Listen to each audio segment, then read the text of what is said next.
தமிழ் சினிமாவை பழி வாங்கிறதுக்குன்னே சில காரியம் நடக்குது. ஜனநாயகன் ஒரு படம், அது ஹீரோ பெரிய ஹீரோ, அவர் சாதாரணமாக நடிச்சு ஹீரோவா இருந்திருந்தா இந்த குடும்பம் வந்திருக்காது. அவர் ஒரு அரசியல் கட்சி ஆரம்பிச்சு நான் தான் தமிழ்நாட்டின் முதல்வராக வருவேன் அடம் பிடிச்சார் பாருங்க, அதில் நிறுத்தணும்.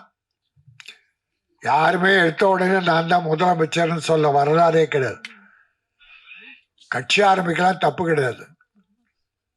எலெக்ஷன் நின்று மக்கள்கிட்ட சொல்லி மக்கள் பெருவாரியா வாக்கு போட்டு எம்எல்ஏக்கள் அதிகமாக மெஜாரிட்டி வந்து அவங்க முதலமைச்சர் தேர்ந்தெடுக்கணும். எடுத்த உடனே நான் முதலமைச்சர்னா 50-60 வருஷமா கட்சி நடத்துறாங்களே அவங்கெல்லாம் என்ன ஆவாங்க? அதில் யாருக்கோ ஒரு காழ்ப்புணர்ச்சி வந்துருச்சு. கூப்பிட்டு பார்த்தாங்க, இல்லை நான் தனிதான்ட்டாரு. தனிதானே, ஜனநாயகத்தை பார்த்துக்கிறேன். அது இந்திய ஜனநாயகம். அதாவதுங்க, ஒரு படம் முழுசா எடுத்து யார் ஹீரோ எந்த கட்சியெல்லாம் நான் பேச வரல. தமிழ் சினிமா நிலை என்ன?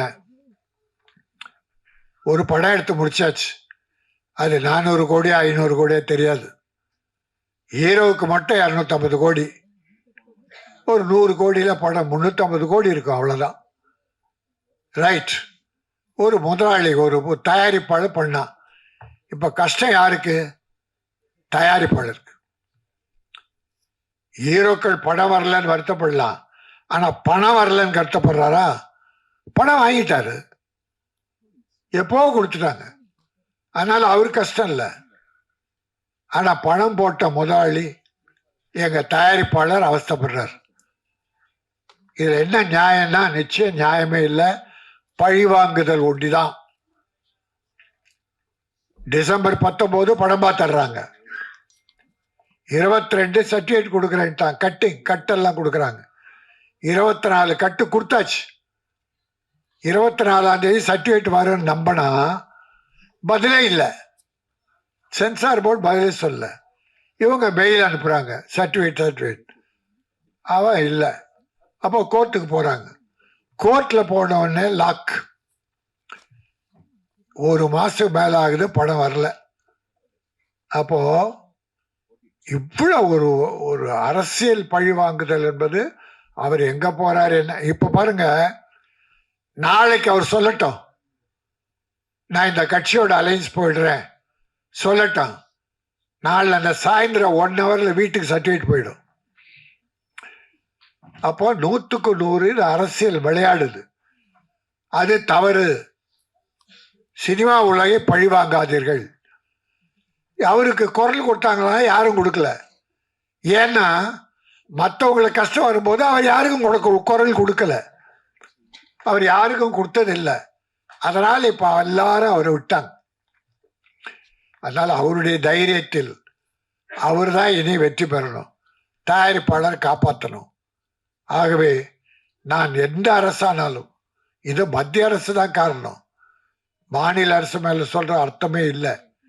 முதலமைச்சரே ஒரு ட்வீட் போட்டிருக்காரு, இந்த மாதிரி பழி வாங்கக்கூடாது என்று அவரு எதிர்ப்பு தெரிவிச்சிருக்கார். ஆகவே இந்த எந்த அரசானாலும் இந்த ஜனநாயகத்தை விரைவில் விஷயத்தை முடிச்சு, கோர்ட் மேட்டர் முடிச்சு, அந்த படம் ரிலீஸ் ஆகி ப்ரொடியூசர் காப்பாற்றப்பட வேண்டும். அதான் என் நோக்கம், வேற நோக்கம்லாம் இல்லை. அடுத்து அவர் படம் தயாரித்து ஆயிரக்கணக்கான தொழிலாளருக்கு வேலை கொடுக்கணும்.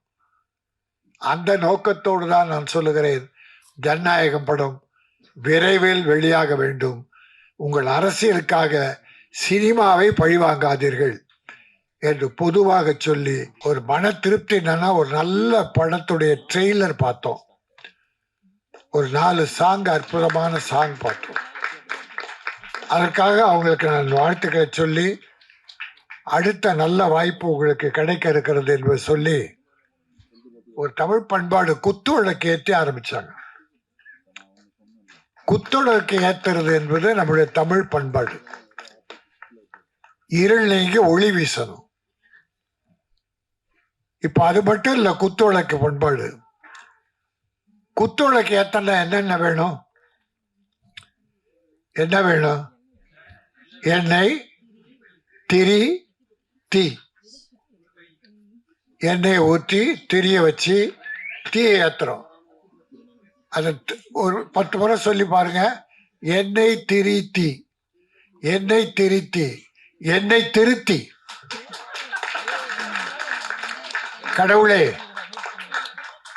நான் இருளில் இருக்கிறேன், உனக்கு ஒளியேற்றுகிறேன். நீ என்னை திருத்தி என்னையும் வாழவை, மக்களையும் வாழவை என்பதுதான் அது. மனிதனுக்குள்ள பொறாமை, பொச்சரிப்பு, பொல்லாங்கு, தீய வழக்கங்கள், அவன் அழிஞ்சு போகணும், இவன் கெட்டு போகணும் என்று நினைக்கிற அந்த இருள் நீங்கி என்னை திருத்தி பிறரை வாழ வைக்க நானும் வாழ இறைவா அருள் புரி என்பதுதான் அது. அதுபோல இந்த படம் ஒளி வீச, மக்கள் மனதில் இருளைக்கு ஒளி வீச குத்துவிளக்கு ஏற்றப்பட்டது. ஆக அந்த அருமை பண்பாட்டை நான் வாழ்த்துகிறேன். நல்லா இருந்தது சாங். 4 சாங் நல்லா இருந்தது. எடிட்டிங் நல்லா இருந்தது. பிக்சரைஸ் நல்லா இருந்தது. எல்லாரும் சொல்லிட்டாங்க படம் வெற்றி பெறணும், வாழ்த்தணும், உண்மையா வாழ்த்தணும்னு. கவிதா என்னை கடைசியா விட்டாங்க. அதுக்கு ஒரு நல்ல காரணம்னு சொன்னாங்க, ஏற்றுக்கிட்டேன். இந்த படம் வெற்றி பெறும். பெற்றா அவர் அடுத்த படம் எடுப்பார். சினிமாவுக்கு லாபம், சினிமா தொழிலாளர்களுக்கு லாபம். பணம் வந்ததுன்னா திருப்பி எங்கள் ஆளுங்க என்ன பண்ணுவாங்க, அடுத்த படத்தில் தான் முதலீடு பண்ணுவாங்க. அதுபோல் ப்ரொடியூசருக்கு போட்ட பணம் வந்து அடுத்து அவர் படம் எடுத்து பல 100 குடும்பங்களை வாழ வைக்கணும், தொழிலாளர் குடும்பங்கள் என்பதை வாழ்த்தி, இந்த ப்ராமிஸ், சத்தியம், உண்மை, மெய், சத்தியமாக சொல்லுகிறேன், இந்த படம் வெற்றி பெற வாய்ப்பு இருக்கிறது. உண்மையாக சொல்லுகிறேன், இந்த பணம் திரும்பி வர வாய்ப்பு இருக்கிறது. நான் தயாரிப்பாளரும் கலைஞர்களையும் வாழ்த்தி இந்த படம் வெல்க என வாழ்த்து விடைபெறுகிறேன். நன்றி, வணக்கம். நம்ம மண்ணை பொறுத்த வரைக்கும் தமிழ் சினிமா அப்படின்றது ஒரு பொழுதுபோக்கு மட்டும் இல்லை, அது ஒரு உணர்வு, ஒரு வலி, ஒரு பல நினைவுகளின் கனவு, தியாகங்கள், இதை எல்லாமே பிரதிபலிக்கக்கூடிய ஒரு ஒரு படம். அந்த படம் நம்ம லைஃப்லேயும் கனெக்ட் ஆகும். ஸோ அதனால தான் நம்ம தமிழ்நாட்டில் அந்த படத்துக்கான அவ்வளோ கொண்டாடுறாங்க. அது நல்லா இல்லைன்னா அவ்வளவும் நல்லா இல்லைன்ற விமர்சனங்களும் வைக்கிறாங்க. ஸோ அந்த படம் வந்து எல்லாருக்குள்ளேயும் ஒரு கலந்த ஒரு விஷயமாகவே நம்ம பார்த்துட்ருக்கோம். அதுதான் என்னை ஈர்த்தது. அதாவது சினிமாவில் நான் இப்படி பண்ணணும் அப்படி பண்ணணும் அப்படின்றதெல்லாம் இல்லை. நான் மீடியாவில் தான் வேலை பார்த்துட்டு இருந்தேன். ஒரு 2015 வேலை பார்த்துட்ருக்கேன். 2021 ரிசைன் பண்ணிவிட்டு இந்த கொரோனா டைமில் கிளம்பிட்டேன். ஸோ அங்கேருந்து ஒரு சின்ன ஷார்ட் ஃபிலிம் பண்ணி, ஒரு ஃபைலர் ஃபிலிம் பண்ணி இந்த இடத்துக்கு வந்து நிற்கிறேன். இந்த படத்தோட ஆரம்பிக்கிறதுக்கான முக்கியமான காரணம் எனது நண்பன் கோகுல். ஏன்னா நான் ஃபைலட் ஃபிலிம் அவன் தான் ஃபுல்லாக ப்ரொடியூஸ் பண்ணான். ஸோ அந்த படத்து நடந்த தாக்கத்தினால என் ஊரில் நான் பெரிய எல்இடி போட்டு ஒரு 1 hour ஸ்டோரி, அது வாட்ஸ்அப் ஸ்டேட்டஸ்ன்னு சொல்லிட்டு அதை நான் ப்ளே பண்ணேன். ஸோ அவங்க அந்த ஊர் மக்கள் கொடுத்த நம்பிக்கையில் அடுத்த படத்தை சார்கிட்ட அப்ரோச் பண்ணி இந்த ப்ராமிஸ் படம் இங்கே வந்து நிற்குது. அடுத்த கட்டத்துக்கு என்னை மூவ் பண்ணுது ஸ்ரீராம், எடிட்டர் தீபன். இவங்க 2 பேரும் எனக்கு ஒரு 2 வருஷம் பழக்கம், இந்த கதையிலேருந்து இருக்காங்க.